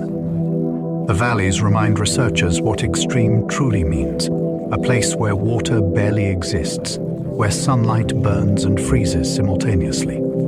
Standing there, surrounded by silence and stone, one can almost imagine a future astronaut walking across Martian dust. The dry valleys bridge the distance between worlds, proving that the alien can sometimes be found right here on Earth. The ozone hole was discovered above Antarctica in the 1980s. In the 1980s, scientists studying the Antarctic atmosphere noticed something alarming. Each spring, levels of ozone, the gas that shields Earth from ultraviolet radiation, plummeted. A vast hole had opened high above the continent. The cause was human-made chemicals called chlorofluorocarbons, once used in aerosols and refrigeration. Cold temperatures and polar clouds amplified their destructive effect, tearing the ozone apart. The discovery shocked the world, but also spurred swift action. Nations united to phase out the offending substances through the Montreal Protocol, a landmark environmental agreement. Decades later, satellite data show the ozone slowly healing. The Antarctic sky became both a warning and a symbol of hope, proof that global cooperation can mend what human hands have broken. In the faint blue light of the poles, the atmosphere itself reminds us that our planet is both fragile and forgiving. Satellites track the slow thinning of polar ice from space. From far above Earth, satellites glide in quiet orbits, watching over the poles like patient sentinels. Using radar and laser altimeters, they measure the height and mass of ice sheets with astonishing precision, detecting even changes of a few centimeters. Over decades, these observations have revealed a subtle but relentless truth. The ice is thinning. Glaciers retreat, sea ice shrinks, and meltwater streams carve their way toward the ocean. The satellites record it all, building a time-lapse of planetary transformation. Yet their view is not despairing, it is illuminating. Through their eyes, scientists can model sea level rise, forecast change, and find patterns hidden within the noise of weather. The silent watchers remind us that understanding is the first step toward care. From space, the poles seem delicate and luminous, not remote, but vital threads in the fabric of a living Earth. Antarctic bottom water drives the deep circulation of the world's oceans. At the edge of the Antarctic continent, where icy winds sweep across open sea, a powerful process begins. As surface water freezes, it leaves salt behind, making the remaining liquid denser. This heavy, frigid water sinks to the ocean floor and spreads outward, a deep, slow current known as Antarctic bottom water. It creeps beneath every ocean basin, carrying oxygen and nutrients to the planet's depths, connecting distant seas in one global heartbeat. The cycle takes centuries to complete, yet its influence touches every coastline. Without it, the ocean's lower layers would stagnate. In this way, Antarctica breathes for the world, its cold pulse circulating through the arteries of the sea. It is one of nature's grandest hidden engines, silent, unseen, and essential, turning beneath the ice as steadily as time itself. Polar oceans store immense amounts of carbon from the atmosphere. The seas of the Arctic and Antarctic are more than mirrors of sky. They are vast carbon sinks, drawing invisible gases from the air into their depths. Cold water absorbs carbon dioxide more readily than warm, and microscopic plankton help lock it away by transforming it into organic matter that eventually drifts downward as marine snow. This slow rain of carbon keeps the planet's atmosphere in balance. The polar oceans are therefore key players in regulating climate, though they now face disruption as ice melts and currents shift. Still, even in change, they perform their quiet labor, breathing in what we breathe out. Beneath the glittering flows, chemistry and life conspire in harmony, reminding us that the coldest places on Earth are also among the most vital, quietly protecting the warmth of every living thing. Some of the planet's largest waves form in the Southern Ocean. The Southern Ocean, circling Antarctica, is the wildest sea on Earth. With no continents to block the wind, storms race endlessly around the globe, building waves of staggering height and power. Swells can climb over 20 meters, traveling for thousands of kilometers before breaking. To witness them is to see the raw pulse of the planet, vast rolling walls of water crowned with spray and foam. Satellites and buoys record their movements, helping scientists understand how wind and ocean exchange energy. For sailors, these waters are a proving ground for the world. They are an engine of weather and circulation. The waves of the Southern Ocean are both terrifying and beautiful, reminders that even in a world mapped and measured, there remain forces that answer only to the wind, the moon, and the deep rhythm of the Earth itself. The Southern Ocean circles the globe without touching any continent. The Southern Ocean is unique, a ring of water that flows endlessly around Antarctica, unbroken by land. It is the only ocean that forms a complete loop, its currents weaving together the Atlantic, Pacific, and Indian Oceans in a single, continuous stream. Driven by powerful winds, this Antarctic circumpolar current carries more water than any other, shaping climate patterns across the world. It redistributes heat, mixes nutrients, and connects ecosystems from pole to tropic. Its isolation also creates some of the most extreme weather and some of the cleanest air on Earth. To stand at its edge is to feel the planet turning, the wind unending, the water eternal, circling in ceaseless motion. The Southern Ocean is not just geography, it is the Earth's heartbeat, a cold and constant river encircling the world beneath the gaze of the ice. Antarctic krill swarms can stretch for kilometers and number in billions. In the cold, clear waters surrounding Antarctica, clouds of life drift unseen, swarms of tiny shrimp-like creatures called krill. Each is scarcely larger than a paperclip, yet together they form masses that stretch for kilometers and contain billions of individuals. Krill are the foundation of the Antarctic food web, feeding penguins, seals, whales, and fish. Their nightly migrations, rising to the surface to feed on microscopic algae and sinking by day, churn the ocean and move carbon deep below. From space, their feeding blooms tint the water faint green, a living pulse of abundance. Though small, they embody the paradox of the polar seas. Fragile yet immense, invisible yet essential. Without krill, the Southern Ocean would fall silent. Their glittering swarms prove that even the smallest lives can sustain the grandest ecosystems beneath the frozen edge of the world. Bowhead whales in the Arctic can live for 2 centuries.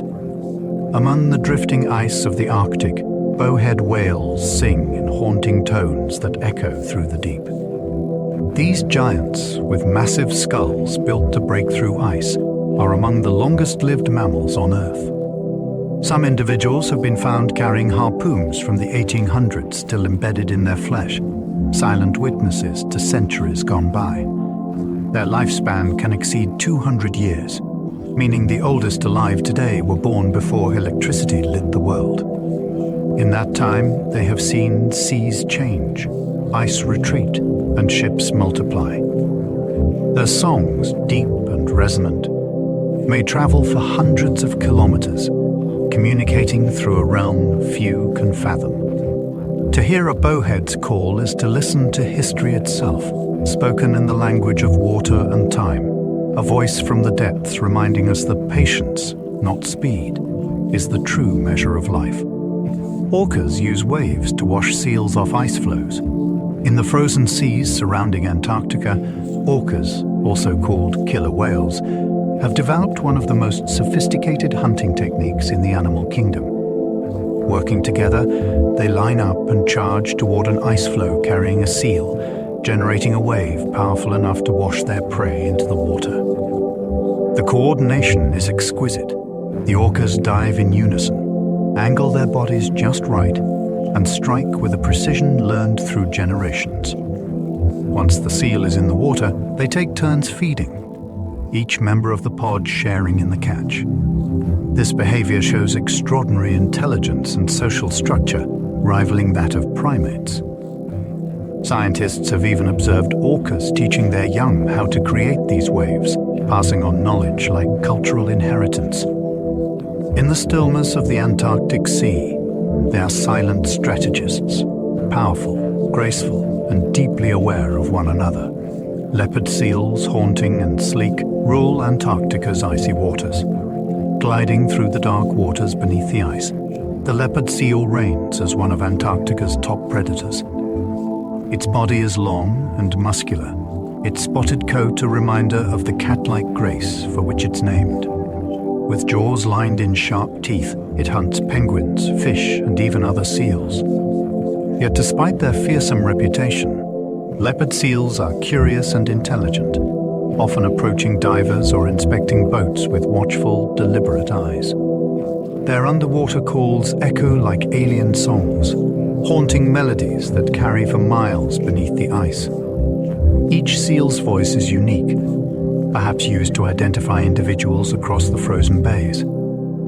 They spend their lives alone, drifting through a world of endless blue, masters of an ocean too cold for most to survive. In their power and solitude, leopard seals embody the stark majesty of Antarctica itself, beautiful, dangerous, and impossibly alive. Polar stratospheric clouds shimmer with pastel colors during long winter nights. High above the poles during the long winter night, clouds form in air so cold, it seems impossible for vapor to exist. These are polar stratospheric clouds, delicate, iridescent veils that glow with shifting hues of pink, green, and violet. Sunlight scattered from below the horizon catches their icy surfaces, setting them alight like floating mother-of-pearl. Their beauty hides a darker side. These same clouds play a role in depleting the ozone layer, providing a stage for chemical reactions that break ozone apart. Still, to witness them is to see the sky transform into a dream. Against the deep indigo of polar twilight, they ripple and shimmer like auroras made solid. Few sights on Earth are so rare or so fragile, clouds that exist only where the air is cold enough to crystallize color itself. Auroras glow as solar particles collide with Earth's atmosphere. When charged particles from the sun stream toward Earth, our planet's magnetic field guides them toward the poles. There, they strike the upper atmosphere, exciting atoms of oxygen and nitrogen, and the sky comes alive. Curtains of green and violet ripple across the darkness, sometimes crowned with red or blue. These are auroras, the aurora borealis in the north and the aurora australis in the south. Each display is a symphony of physics and light, shaped by invisible solar winds and the Earth's magnetic pulse. From orbit, astronauts can see both auroras at once, mirroring each other across the poles like twin flames. For those on the ground, they are silent, yet they seem to hum with energy, a reminder that even the coldest nights are charged with the breath of the cosmos. No other place on Earth has skies as colorful as the poles. In the polar regions, the atmosphere becomes a canvas for every possible form of light. The sun circles low, painting the sky in endless twilight. Auroras weave green ribbons through the stars. Polar stratospheric clouds shimmer with pearl tones, while diamond dust glitters near the ground. During sunrise and sunset, which can last for hours or even days, the horizon burns with pinks, golds, and violets no artist could reproduce. These skies are alive, responding to the chemistry of ice and the geometry of sunlight. They remind us that color is not just beauty, but physics made visible. Particles scattering, refracting, and glowing in the thin polar air. To stand beneath such a sky is to feel small and infinite at once, watching the planet breathe light into darkness. During polar night, a faint airglow can light the sky. Even in the deepest night of the polar winter, the sky is never completely black. If your eyes adjust and the air is still, you may see a faint, ghostly shimmer, a greenish or reddish haze stretching across the heavens. This is airglow, a phenomenon created when molecules high in the atmosphere release energy absorbed from sunlight hours or even days earlier. Unlike auroras, airglow is constant. Though so delicate, it's easily hidden by moonlight or clouds. In the polar night, however, it becomes visible, turning the sky into a quiet ocean of luminescence. It is Earth's own heartbeat made visible, light born from darkness, a lingering memory of the sun. For those who endure the months of night at the poles, airglow is both comfort and reminder. Even when the world sleeps, energy and life continue above. Sun dogs and halos ring the sun through icy crystals. On clear, freezing days in the polar regions, the sun can appear crowned by light. Bright spots shimmer on either side of it, forming a halo that seems almost supernatural. These sundogs, or parhelia, are created when sunlight passes through countless ice crystals suspended in the air. Each crystal acts like a tiny prism, bending light into rainbows that circle the sky. Sometimes full halos or even double rings form, intersecting arcs of pale fire that stretch across the horizon. Ancient travelers took them as omens, signs from gods or spirits in the frozen heavens. To modern eyes, they remain one of nature's most breathtaking illusions, proof that the atmosphere is alive with hidden geometry. The sky above the poles is rarely empty. It is a cathedral of ice and light, where physics paints miracles before the day's slow-turning sun. Diamond dust sparkles in the air like floating stars. When the air in Antarctica grows impossibly cold and still, tiny ice crystals form directly from vapor, drifting weightless through the sky. This diamond dust sparkles in the sunlight like a field of suspended stars. Each crystal is perfectly shaped, a microscopic snowflake reflecting every hue of the spectrum. Sometimes, they fall so gently that the air seems enchanted, light scattering in halos around every shadow. Pilots flying through diamond dust describe it as flying through light itself, an experience both eerie and serene. These crystals form only in the purest cold, when the atmosphere is too dry for clouds, yet too frigid for emptiness. They are the breath of the ice turned visible, a glittering reminder that even in silence, the air above the poles is alive with structure, symmetry, and wonder. The Arctic is warming 4 times faster than the global average. Nowhere on Earth is climate change more visible than in the Arctic. Over the past decades, temperatures there have risen 4 times faster than the planet's average. Sea ice that once lasted all year now melts each summer. Glaciers retreat, and permafrost thaws, releasing ancient gases trapped for millennia. This phenomenon, called Arctic amplification, occurs because melting ice exposes darker ocean and land beneath, which absorb more sunlight and trap more heat. The cycle feeds upon itself, accelerating change. Scientists studying the region describe it as a planetary early warning system. What happens in the Arctic foreshadows the future elsewhere. Yet even amid this transformation, life persists. Mosses greening new tundra, birds adapting their migrations, people finding ways to endure. The Arctic reminds us that beauty and urgency can coexist, that every degree of warmth ripples across the world. Thwaites Glacier, the Doomsday Glacier, could raise sea levels worldwide. On the western edge of Antarctica lies Thwaites Glacier, a mass of ice the size of a country, flowing toward the Amundsen Sea. Scientists call it the Doomsday Glacier because of its potential to reshape the planet's coastlines. If it collapses entirely, it could raise global sea levels by more than 0.5 meter, and its loss could destabilize neighboring glaciers, multiplying that effect. Beneath it, warm ocean currents gnaw at the ice from below, carving vast voids and thinning its foundations. Satellites have captured its retreat, accelerating year after year. Yet even as it melts, the glacier moves with the grandeur of a slow-motion cataclysm, silent, colossal, inevitable. Its fate is a mirror held up to humanity's choices. Watching Thwaites is like watching time itself fracture, an ancient frozen river beginning to awaken beneath the heat of a changing world.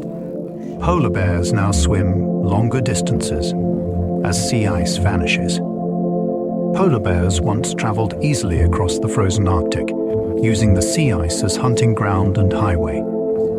But as the ice retreats earlier each summer and reforms later each winter, they are forced to swim farther between flows, sometimes for days. Mothers with cubs have been seen crossing open stretches of ocean more than 100 kilometers wide, battling exhaustion and cold. Some never make it. The bears depend on seals that rest on the ice, but as their platform melts, their food grows scarce. Scientists track them with satellite collars, watching patterns of survival shift with each passing year. And yet, they endure, fierce, solitary wanderers adapting to a vanishing world.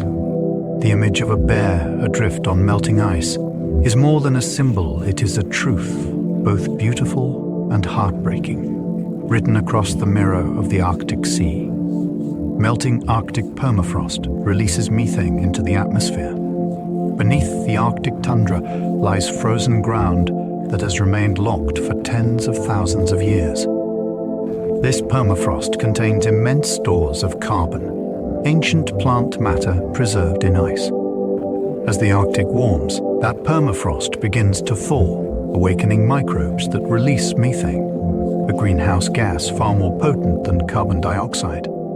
Plumes of methane bubble from lakes and wetlands, invisible to the eye, yet measurable from space.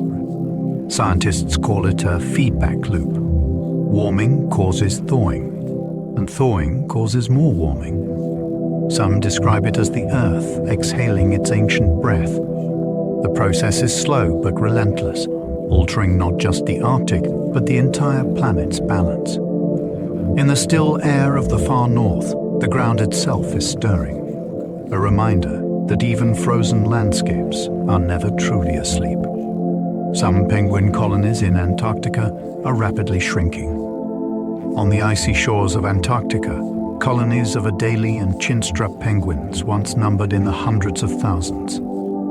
But as sea ice patterns change and krill, their main food source, decline, many of these colonies are dwindling. Scientists return each season to count the birds and find empty nesting sites where generations once thrived. Some species are shifting southward in search of colder, more stable ice. Others adapt by changing diets, feeding on fish instead of krill. The transformation is quiet but profound, a living record of climate written in feathers and stone nests. Yet amid loss, there is resilience. Emperor penguins still gather in the depths of winter, their huddles glowing with shared warmth beneath the Aurora. The story of Antarctic penguins is both elegy and hope, a lesson in endurance at the edge of the world. Ice shelves can collapse suddenly, releasing vast icebergs. To the human eye, an ice shelf seems eternal, a shimmering plain stretching to the horizon. But beneath its calm surface, stresses build silently. Cracks form and deepen over years. Then, one day, the structure gives way.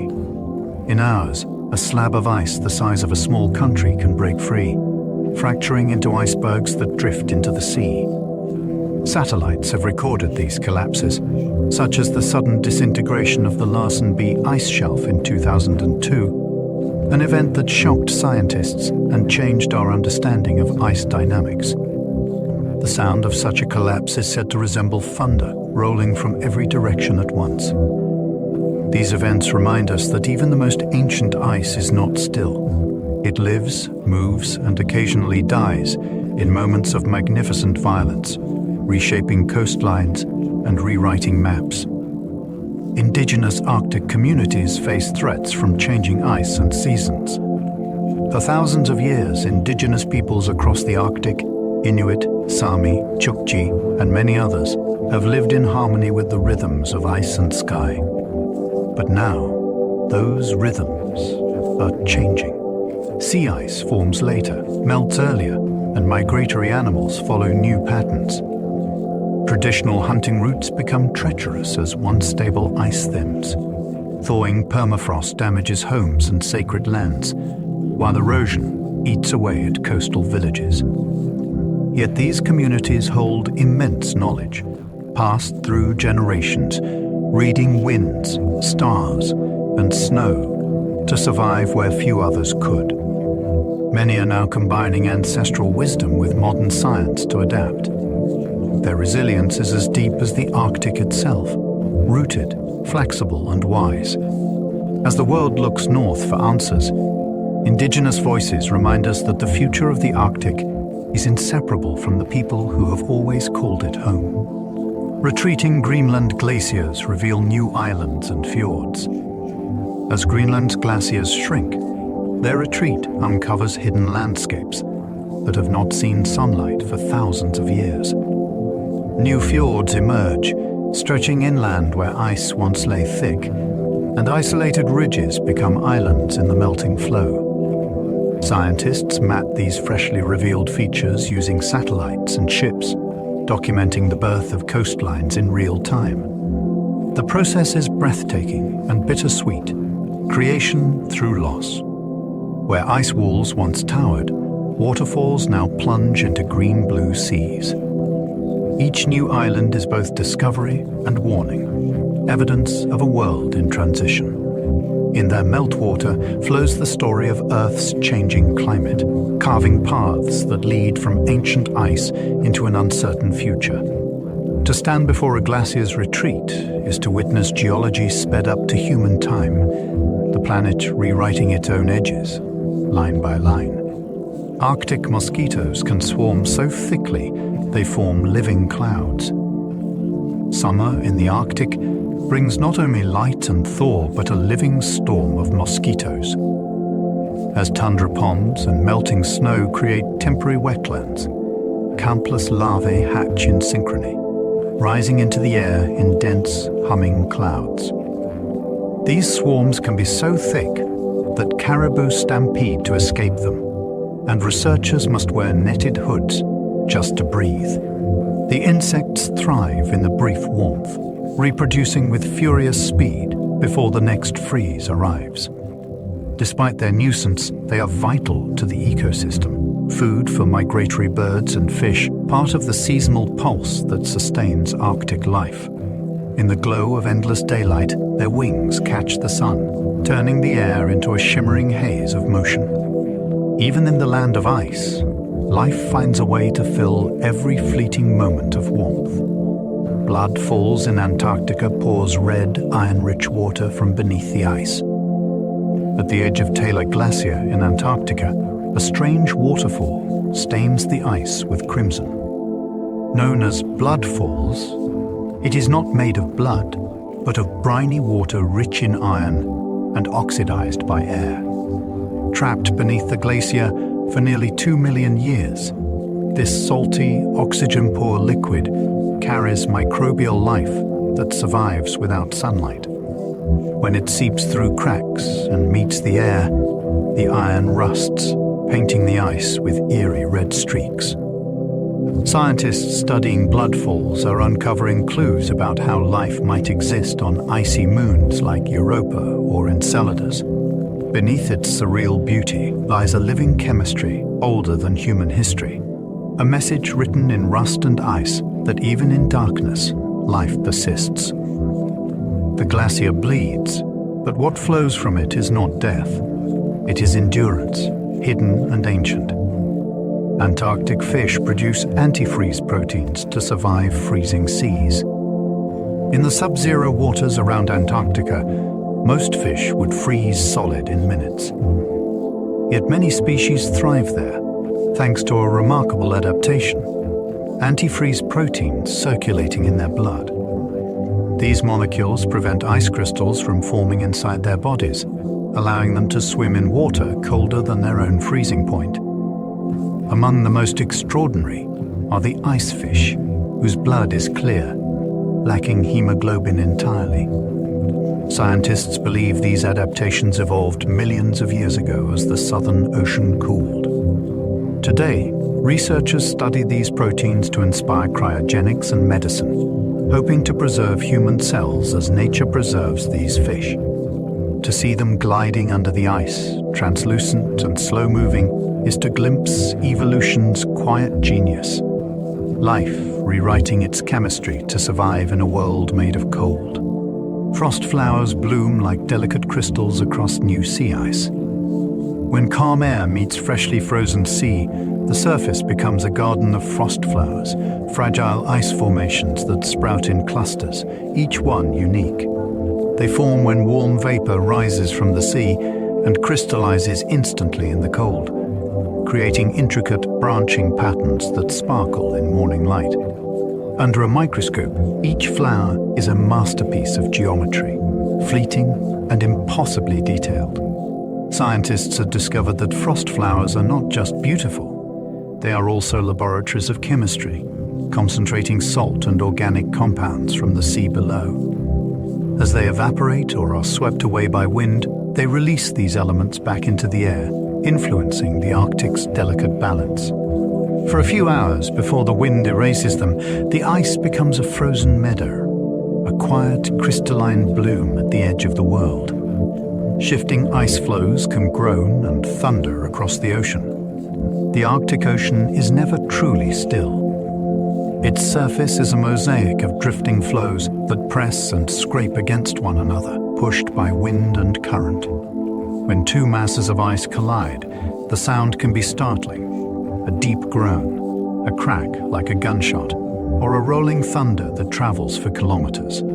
These noises are the voice of a living landscape, the ice flexing, fracturing, and healing as temperatures shift. At times, the pressure builds so high that sheets of ice buckle upward into ridges taller than houses. Sailors of the old polar expeditions described lying awake at night, listening to the frozen sea roaring beneath them. Today, satellites and underwater microphones record the same song, a symphony of stress and movement.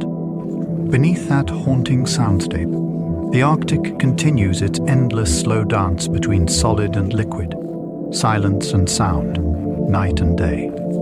Brinicles, icy fingers of death, freeze everything they touch. Deep beneath the Antarctic sea ice, a strange and deadly phenomenon forms when dense, supercooled brine spills downward into the ocean. As it sinks, it freezes the surrounding seawater into a hollow, twisting tube of ice. A brinicle, sometimes called an icy finger of death. Moving slowly but inexorably toward the seafloor, it freezes everything in its path: starfish, urchins, and other creatures too slow to escape. Time-lapse footage shows these ghostly fingers curling like underwater stalactites, glinting pale blue in the dim light. They can take hours to form and minutes to destroy. Brinicles reveal how dynamic and lethal the under-ice world can be, a place where beauty and danger coexist. To witness one is to see physics and art entwined, salt, temperature, and motion weaving a spell that turns liquid into sculpture, life into stillness, and the ocean into a frozen dream. Polar mirages can make icebergs look like floating castles. In the extreme cold of the polar regions, the air bends light in strange ways. Layers of warm and cold air refract sunlight, creating towering illusions that shimmer above the horizon. Sailors have long called these fata morgana, mirages so vivid that distant icebergs appear to rise into the sky as floating fortresses, cliffs, or even ships. Sometimes the images stack upon themselves, forming shapes that pulse and transform as the air shifts. Explorers once mistook them for new lands, chasing them across the ice. Today we understand the science behind the spectacle, temperature gradients bending light into magic. Yet even knowing this, the sight is no less wondrous. The polar air is a lens and a painter, reshaping reality itself. In a landscape already surreal, Mirages remind us how thin the line can be between the real and the imagined, between ice and illusion. Winter river ice in the Arctic can crack with explosive booms. When deep cold grips the Arctic, rivers freeze solid, but ice is never perfectly still. As temperatures swing, the ice expands and contracts, building tension across its surface. Suddenly, it releases. The sound echoes through the valley like a cannon blast or rolling thunder. Locals describe the ground trembling as frozen sheets crack apart, creating new pressure ridges and open leads. These booming fractures can travel for kilometers, one sharp crack triggering another in a chain reaction of sound. Sometimes, air trapped beneath the ice escapes all at once, adding a hollow roar that startles even seasoned Arctic residents. In the silence of midwinter, these sounds feel almost alive, as though the river itself was sighing under the weight of the cold. Nature, even frozen, is never still, always flexing, shifting, and speaking in the deep, resonant voice of ice under stress. Lake Untersee's alkaline waters produce rare methane from microbes. Hidden deep within East Antarctica lies Lake Untersee, one of the strangest bodies of water on Earth. Its surface remains sealed beneath ice, but below that lid is a world of extremes. Water so alkaline it rivals ammonia, fed by microbial colonies that have thrived without sunlight for millennia. These microorganisms release methane in steady streams of bubbles, forming vast underwater mats of carbonate and slime that resemble alien reefs. Scientists believe they may hold clues to early Earth, or even to life on other planets. The lake's chemistry mirrors what might exist beneath the icy crust of moons like Europa. To sample it requires drilling through thick, ancient ice, lowering instruments into an environment untouched by the surface world. Down there, in a darkness unbroken for thousands of years, life endures. Small, patient, and utterly extraordinary. Antarctic snow can appear pink or green from blooming algae. Across the white expanse of Antarctica, patches of snow sometimes blush with color, streaks of pink, orange, or even green. The cause is microscopic, cold-loving algae that bloom when sunlight and meltwater return in summer. These tiny organisms contain pigments that protect them from ultraviolet radiation, tinting the snow around them. Though beautiful, the blooms have a surprising effect on the planet's climate. Darker snow absorbs more heat, accelerating melting and altering local temperatures. Scientists call it a feedback of color. Yet these snow algae are also a marvel of endurance, living where nearly nothing else can.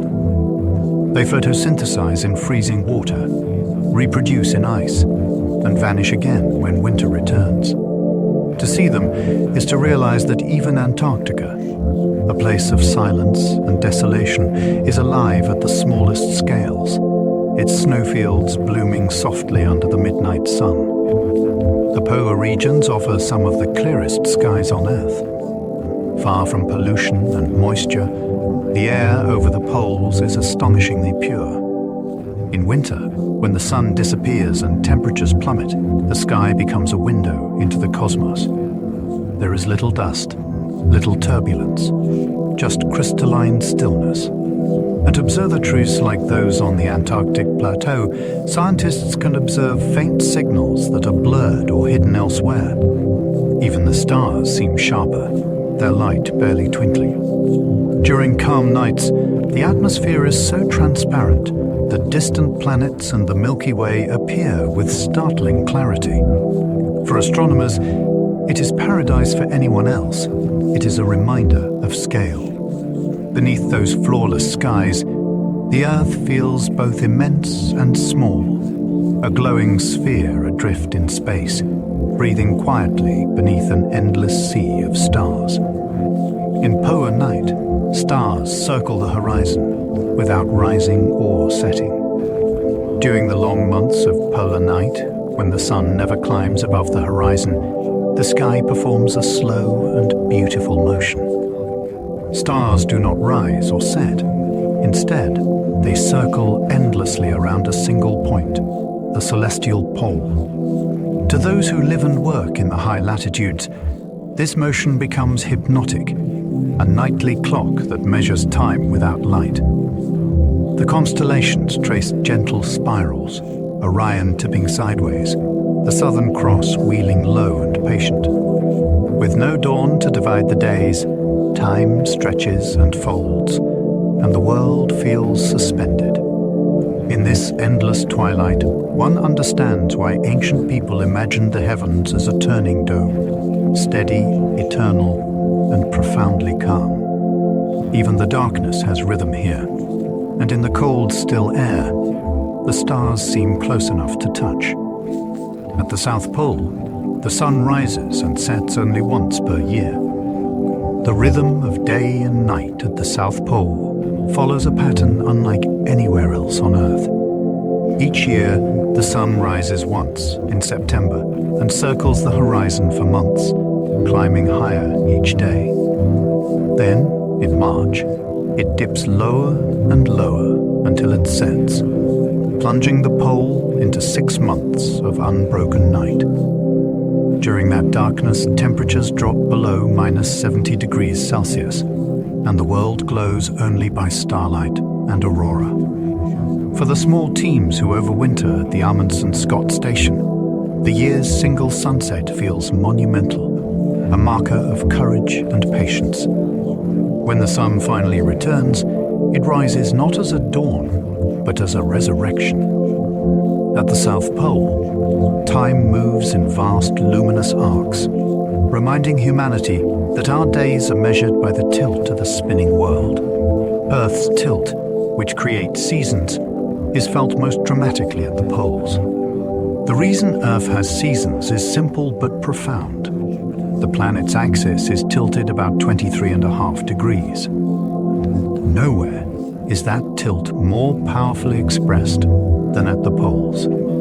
For half the year, one pole leans toward the sun, basking in continuous daylight, while the other leans away, lost in endless night. Then, the balance reverses. The poles are like metronomes for the planet's rhythm, light and dark, warmth and cold, cycling in cosmic precision. This tilt shapes everything: migration, weather, climate, and even the evolution of life. Without it, the poles would not freeze, the tropics would not flourish, and the world would be eerily uniform. Instead, Earth's gentle lean gives us contrast and change. The poetry of time written in sunlight and shadow, expressed most purely at the frozen edges of the world. Astronauts train for isolation in Antarctic research bases. The silence of Antarctica is unlike any other on Earth, vast, unbroken, absolute.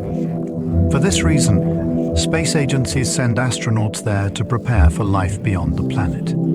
The isolation, the cold, the confinement, and the need for self-sufficiency all mirror conditions they will face on the Moon or Mars. Inside research bases, crews practice teamwork through the long polar night, when darkness and monotony test the mind.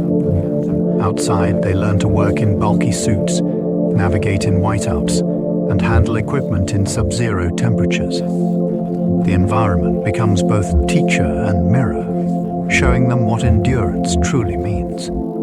In this frozen desert, they discover that space is not only above us, it is also within us, found in the quiet places where humanity meets the unknown with courage, curiosity, and calm. The pole's extreme cold makes them ideal for testing space technology. Spacecraft and instruments must survive freezing voids, harsh radiation, and sudden extremes, and the polar regions offer an earthbound preview. Engineers test rovers, sensors, and habitats in Antarctica's brutal conditions to ensure they can function on Mars or icy moons. Batteries, solar panels, and communication systems, All behave differently in deep cold here. Failure is informative. The endless daylight of polar summer provides another advantage, simulating the illumination astronauts might encounter on other worlds. Even the icy terrain helps. Traction, drilling, and dust resistance can all be tested on frozen ground. Beneath the auroras, the Earth itself becomes a laboratory for exploration beyond it. The same cold that challenges life on this planet helps humanity prepare to find it elsewhere. Proof that discovery often begins in the harshest and quietest corners of home. The Antarctic Peninsula is one of the fastest warming places on Earth. Over the past half-century, the narrow spine of the Antarctic Peninsula has warmed by several degrees, one of the sharpest increases anywhere on the planet. Glaciers that once reached the sea have retreated, and ice shelves that stood for millennia have broken apart. Mosses now creep across bare rock, and Gentoo penguins expand their range southward. Scientists stationed there have witnessed the transformation firsthand, measuring its pace year by year. The warming of the peninsula is both a warning and a revelation. Even the coldest places are not beyond reach of human influence. Yet in that change lies knowledge. By studying it, we learn how Earth's systems respond, adapt, and sometimes recover. The peninsula's thawing cliffs are pages in a story still being written, a reminder that climate is not abstract, but alive, shifting beneath the southern sun. Greenland loses hundreds of billions of tons of ice each year. Each summer, Greenland's ice sheet sheds unimaginable volumes of meltwater, hundreds of billions of tons flowing toward the sea. Streams carve blue veins across its surface, merging into vast rivers that vanish down moulins, tunnels leading deep into the ice. From space, this melt appears as shimmering lakes that form and drain within days. Scientists studying the island have found that the pace of loss is accelerating, contributing significantly to global sea level rise. Yet within this transformation lies a complex balance of natural cycles and human-driven warming. Greenland's ice is ancient, snow compacted over 100,000 years, and its retreat unfolds like a slow-motion revelation. Every drop that escapes carries memory of storms, of time, of atmosphere. To watch Greenland melt is to watch history itself flow away, clear and cold and unstoppable. Antarctica is nearly 1.5 times larger than the United States. Antarctica's scale is almost beyond imagination. Spanning over 14 million square kilometers, it is nearly 1.5 times larger than the United States and holds about 70% of the planet's fresh water. Its mountains rise higher than the Alps, and its ice shelves stretch farther than many countries. Yet most of it remains unseen, hidden beneath kilometers of ice. This vastness creates its own weather, its own silence. Standing anywhere on the continent, the horizon curves visibly, and the world feels emptied of all but sky and snow. Scientists often describe the sensation as standing at the edge of the Earth. In truth, Antarctica is not an edge, but a foundation, a frozen heart that balances the planet's climate, reflecting sunlight and storing the breath of centuries within its endless white expanse.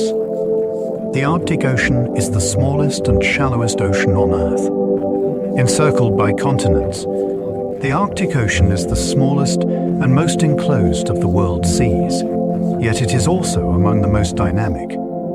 Much of its surface is covered in shifting ice that expands each winter and recedes in summer, revealing a patchwork of water and flow. Its average depth is just over 1,000 meters, making it the shallowest ocean on Earth. But beneath its surface lies a complex web of currents that connect it to the Atlantic and Pacific. These waters regulate global climate and nurture life in staggering abundance. plankton blooms, fish schools, seals, whales, and migratory birds.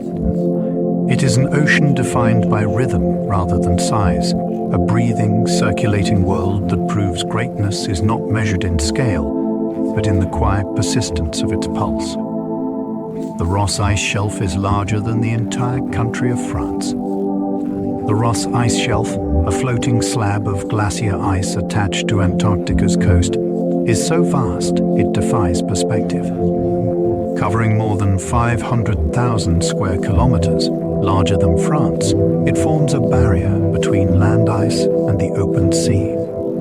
Its towering cliffs of frozen blue rise nearly 50 meters above the water, with hundreds more hidden below. The shelf moves slowly, creeping outward as glaciers feed it from behind. Eventually, great sections break away, birthing icebergs that drift for decades across the Southern Ocean. Scientists monitor the Ross Ice Shelf carefully, for its stability influences global sea levels. Yet to gaze upon it is to feel awe rather than fear. A continent-sized sculpture of light and pressure, moving imperceptibly, shaped by gravity and time, into one of the grandest structures on Earth. Mount Erebus, the world's southernmost volcano, erupts continuously. Amid Antarctica's endless ice, one mountain burns. Mount Erebus rises from Ross Island, its summit wreathed in steam and fire. It is the world's southernmost active volcano, and one of the few with a persistent lava lake glowing within its crater. Scientists who climb its slopes describe the surreal contrast: blizzards raging against molten rock, snow hissing into vapor. Erebus has erupted for centuries, sometimes hurling molten lava bombs skyward that freeze mid-air before landing. The mountain's constant activity offers a glimpse into the Earth's inner heat, reminding us that beneath even the coldest regions, the planet's heart still beats with molten rhythm. To stand there is to witness both creation and destruction, the meeting of fire and ice, where opposites fuse into one eternal act of transformation. The magnetic North Pole drifts across the Arctic each year. The magnetic North Pole, the point toward which compasses are lean, is not fixed. It wanders, slowly but steadily, across the Arctic Ocean. For centuries it lay within Canada, but it has been drifting toward Siberia at a pace of dozens of kilometers each year. The movement is driven by shifting flows of molten metal deep within Earth's outer core, where the planet's magnetic field is generated. Satellites and explorers track its path, updating maps and navigation systems as it moves. This drift is a reminder that even the invisible forces we take for granted are dynamic. The planet beneath our feet and the magnetism that guides our tools is alive with motion. The North Pole's wandering path is both mystery and metaphor, a silent migration within the Earth itself. The South Pole is marked by a ceremonial pillar surrounded by treaty flags. At the geographic South Pole, where every direction leads north, a small silver sphere rests atop a striped red and white post. Around it fly the flags of the nations that signed the Antarctic Treaty, symbols of peace at the end of the Earth. Nearby, the actual scientific marker, which shifts each year as the ice slowly moves, is recalibrated with quiet ceremony. Visitors often photograph themselves beside the pillar, bundled in layers, the sun circling low above an endless horizon of white. There is no sound but the wind. In that stillness, the monument feels almost spiritual, a human gesture of unity in a place too vast to claim. The South Pole stands not as a conquest, but as a reminder that exploration can also be an act of reverence for the planet we share. The poles fade now into silence. The wind softens, the stars hang steady, and the frozen seas lie still beneath their endless sky. You've traveled through light and shadow, through auroras and ice, through the breath of glaciers and the hush of drifting snow. In these remote corners of the world, Time loosens its grip. Every sound seems older, every motion slower, as though the planet itself is breathing in its sleep. Here, life endures in quiet defiance. The ice remembers, the oceans listen, and the sky holds a million secrets still unspoken. And as the last flicker of polar light fades from your thoughts, all that remains is calm, the kind that reaches deep and stays. If you enjoyed this journey, I invite you to like, subscribe, or share a thought below. It helps others find their way here too, one sleepy soul at a time. For now, just breathe.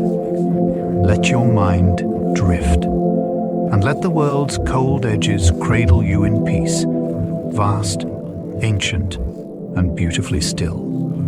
Good night.